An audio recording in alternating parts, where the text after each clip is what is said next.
Du 3 février. Matthieu, chapitre 22, versets 34 à 46. Les pharisiens, ayant appris qu'il avait réduit au silence les Sadducéens, se rassemblèrent. Et l'un d'eux, docteur de la loi, lui fit cette question pour l'éprouver. « Maître, quel est le plus grand commandement de la loi ?»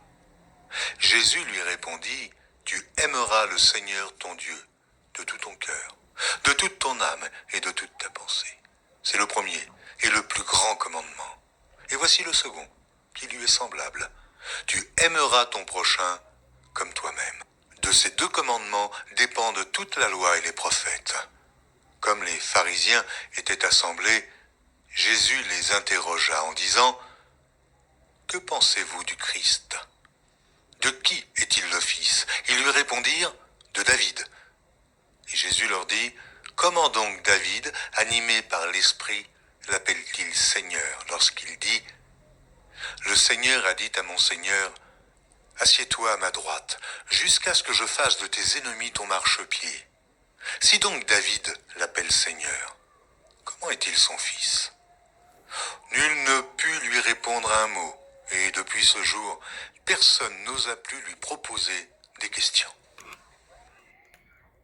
Matthieu, chapitre 23, versets 1 à 12. Alors Jésus, parlant à la foule et à ses disciples, dit, « Les scribes et les pharisiens sont assis dans la chaire de Moïse. Faites donc, et observez tout ce qu'ils vous disent, mais n'agissez pas selon leurs œuvres, car ils disent et ne font pas. Ils lient des fardeaux pesants et les mettent sur les épaules des hommes, mais ils ne veulent pas les remuer du doigt. Ils font toutes leurs actions pour être vus des hommes. Ainsi, ils portent de larges phylactères et ils ont de longues franges à leurs vêtements. Ils aiment la première place dans les festins et les premiers sièges dans les synagogues. Ils aiment à être salués dans les places publiques et à être appelés par les hommes « Rabbi, Rabbi ». Mais vous, ne vous faites pas appeler Rabbi, car un seul est votre maître, et vous êtes tous frères. Et n'appelez personne sur la terre votre Père, car un seul est votre Père, celui qui est dans les cieux. Ne vous faites pas appeler directeur, car un seul est votre directeur, le Christ. Le plus grand parmi vous sera votre serviteur. Quiconque s'élèvera sera abaissé, et quiconque s'abaissera sera élevé. Exode, chapitre 17, versets 8 à 16. Amalek vint combattre Israël à Réphidim. Alors Moïse dit à Josué, « Choisis-nous des hommes, sors et combat Amalek. Demain, je me tiendrai sur le sommet de la colline, le bâton de Dieu à la main. » Josué fit ce que Moïse lui avait dit pour combattre Amalek. Moïse, Aaron et Our montèrent au sommet de la colline. Lorsque Moïse élevait la main, Israël était le plus fort. Et lorsqu'il reposait la main, Amalek était le plus fort. Les mains de Moïse étant alourdies, ils prirent une pierre qu'ils placèrent sous lui, et il s'assit dessus. Aaron et Our soutenaient ses mains, l'un d'un côté, l'autre de l'autre, et ses mains restèrent fermes jusqu'au coucher du soleil. Et Josué soumit Amalek et son peuple en les frappant du tranchant de l'épée. L'Éternel dit à Moïse, « Écris ces choses comme souvenir dans le livre, et déclare à Josué que j'effacerai le souvenir d'Amalek de dessous les cieux. » Moïse bâtit un autel et l'appela du nom de l'Éternel, mon étendard. Il dit, parce qu'une main s'est élevée contre le trône de l'Éternel, il y aura guerre de l'Éternel contre Amalek, de génération en génération. Exode, chapitre 18. Jéthro, sacrificateur de Madian, beau-père de Moïse, apprit tout ce que Dieu avait fait pour Moïse et pour Israël son peuple, à savoir que l'Éternel avait fait sortir Israël d'Égypte. Jéthro, beau-père de Moïse, prit Séphora, femme de Moïse, qu'il avait laissé partir, ainsi que ses 2 fils. L'un se nommait Gershom, car il avait dit « Je suis un immigrant dans un pays étranger ». L'autre se nommait Eliezer, car il avait dit « Le Dieu de mon père est venu à mon secours et m'a délivré de l'épée du Pharaon ». Jéthro, beau-père de Moïse avec les fils, et la femme de Moïse vint vers lui au désert, où il campait à la montagne de Dieu. Il dit à Moïse, « Moi, ton beau-père Jéthro, je viens vers toi avec ta femme accompagnée de ses 2 fils. » Moïse sortit au-devant de son beau-père, se prosterna et l'embrassa. Ils s'informèrent réciproquement de leur santé, puis ils entrèrent sous la tente. Moïse raconta à son beau-père tout ce que l'Éternel avait fait au Pharaon et à l'Égypte à cause d'Israël, toutes les souffrances qui les avaient atteints en chemin et dont l'Éternel les avait délivrés. Jéthro se réjouit de tout le bien que l'Éternel avait fait à Israël et de ce qu'il l'avait délivré de la main des Égyptiens. Et Jéthro dit, « Béni soit l'Éternel qui vous a délivré de la main des Égyptiens et de la main du Pharaon, qui a délivré le peuple du pouvoir des Égyptiens. Je reconnais maintenant que l'Éternel est plus grand que tous les dieux, et cela alors qu'on agissait délibérément contre Israël. » Jéthro, beau-père de Moïse, prit un holocauste et des sacrifices pour les offrir à Dieu. Aaron et tous les anciens d'Israël vinrent participer au repas avec le beau-père de Moïse en présence de Dieu. Le lendemain, Moïse siégea pour juger le peuple, et le peuple se tint devant Moïse depuis le matin jusqu'au soir. Le beau-père de Moïse vit tout ce qu'il faisait pour le peuple, et il dit, « Que fais-tu là pour ce peuple? Pourquoi sièges-tu seul? Et tout le peuple se présente-t-il devant toi depuis le matin jusqu'au soir? » Moïse répondit à son beau-père, « C'est que le peuple vient à moi pour consulter Dieu. Quand ils ont quelque affaire, on vient devant moi. Je sers d'arbitre entre les 2 parties, et je fais connaître les prescriptions de Dieu et ses lois. » Le beau-père de Moïse lui dit, « Ce que tu fais n'est pas bien.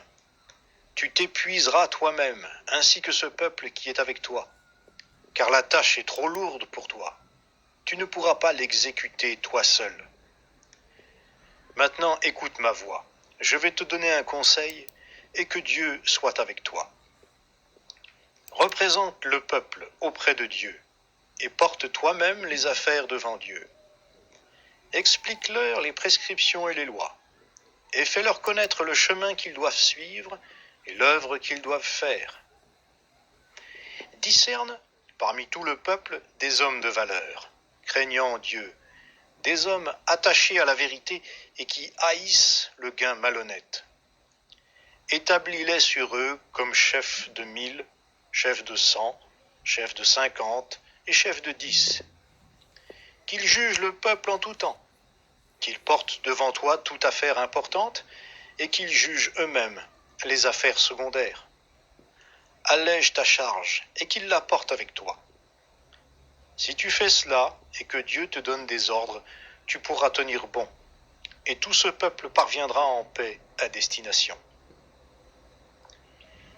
Moïse écouta la voix de son beau-père et fit tout ce qu'il avait dit.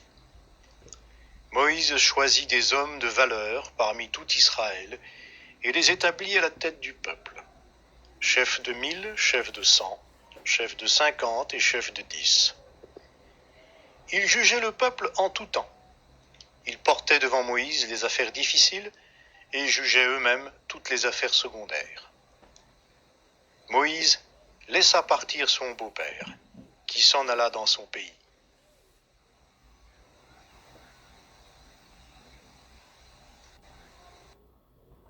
Exode, chapitre 19, versets 1 à 15.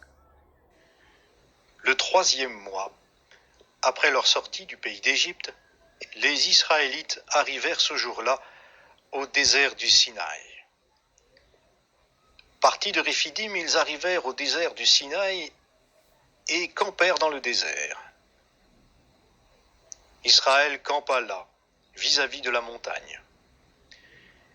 Moïse monta vers Dieu. L'Éternel l'appela du haut de la montagne en disant : « Voici ce que tu diras à la maison de Jacob et que tu annonceras aux Israélites. Vous avez vu vous-même ce que j'ai fait à l'Égypte. Je vous ai porté sur des ailes d'aigle et fait venir vers moi. Maintenant, si vous écoutez ma voix et si vous gardez mon alliance, vous m'appartiendrez en propre, entre tous les peuples, car toute la terre est à moi. Quant à vous, vous serez pour moi un royaume de sacrificateurs et une nation sainte. Voilà les paroles que tu diras aux Israélites. » Moïse vint appeler les anciens du peuple et mit devant eux toutes ces paroles, comme l'Éternel le lui avait ordonné. Tout le peuple unanime répondit : « Nous ferons tout ce que l'Éternel a dit. » Moïse répéta les paroles du peuple à l'Éternel. L'Éternel dit à Moïse : « Moi, je viendrai vers toi au plus épais de la nuée, afin que le peuple entende quand je te parlerai, et qu'il ait aussi toujours confiance en toi. » Moïse rapporta les paroles du peuple à l'Éternel. L'Éternel dit à Moïse : « Va vers le peuple, sanctifie-le aujourd'hui et demain, qu'ils nettoient leurs vêtements, qu'ils soient prêts pour le 3e jour. Car le 3e jour, l'Éternel descendra aux yeux de tout le peuple sur le mont Sinaï. Tu fixeras au peuple des limites tout alentour, en disant : Gardez-vous de monter sur la montagne ou d'en toucher le bord. Quiconque touchera la montagne sera puni de mort. On ne portera pas la main sur lui, mais on le lapidera, ou bien on le percera de flèches. Bête ou homme, il ne restera pas en vie. Quand la corne de bélier retentira, ceux-ci monteront sur la montagne. » Moïse descendit de la montagne vers le peuple. Il sanctifia le peuple et ils nettoyèrent leurs vêtements. Il dit au peuple : « Soyez prêts dans 3 jours. Ne vous approchez d'aucune femme. » Psaume, chapitre 27, verset 7. Éternel, écoute ma voix, je t'invoque, aie pitié de moi et exauce-moi. Mon cœur dit de ta part, cherchez ma face, je cherche ta face, ô Éternel. Ne me cache point ta face, ne repousse pas avec colère ton serviteur, tu es mon secours. Ne me laisse pas, ne m'abandonne pas, Dieu de mon salut. Car mon père et ma mère m'abandonnent, mais l'Éternel me recueillera. Éternel, enseigne-moi ta voie, conduis-moi dans le sentier de la droiture à cause de mes ennemis. Ne me livre pas au bon plaisir de mes adversaires, car ils s'élèvent contre moi de faux témoins et des gens qui ne respirent que la violence. Oh, si je n'étais pas sûr de voir la bonté de l'Éternel sur la terre des vivants, espère en l'Éternel. Fortifie-toi et que ton cœur s'affermisse. Espère en l'Éternel.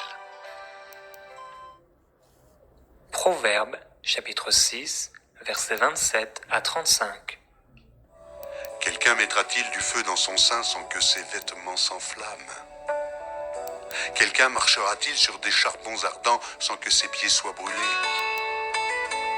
Il en est de même pour celui qui va vers la femme de son prochain. Quiconque la touche ne restera pas impuni. On ne tient pas pour innocent le voleur qui dérobe pour satisfaire son appétit quand il a faim. Si on le trouve, il fera une restitution au septuple. Il donnera tout ce qu'il a dans sa maison. Mais celui qui commet un adultère avec une femme est dépourvu de sens. Celui qui veut se perdre agit de la sorte. Il n'aura que plaie et ignominie, et son opprobre ne s'effacera point. Car la jalousie met un homme en fureur, et il est sans pitié au jour de la vengeance. Il n'a égard à aucune rançon, et il est inflexible. Quand même tu multiplierais les dons.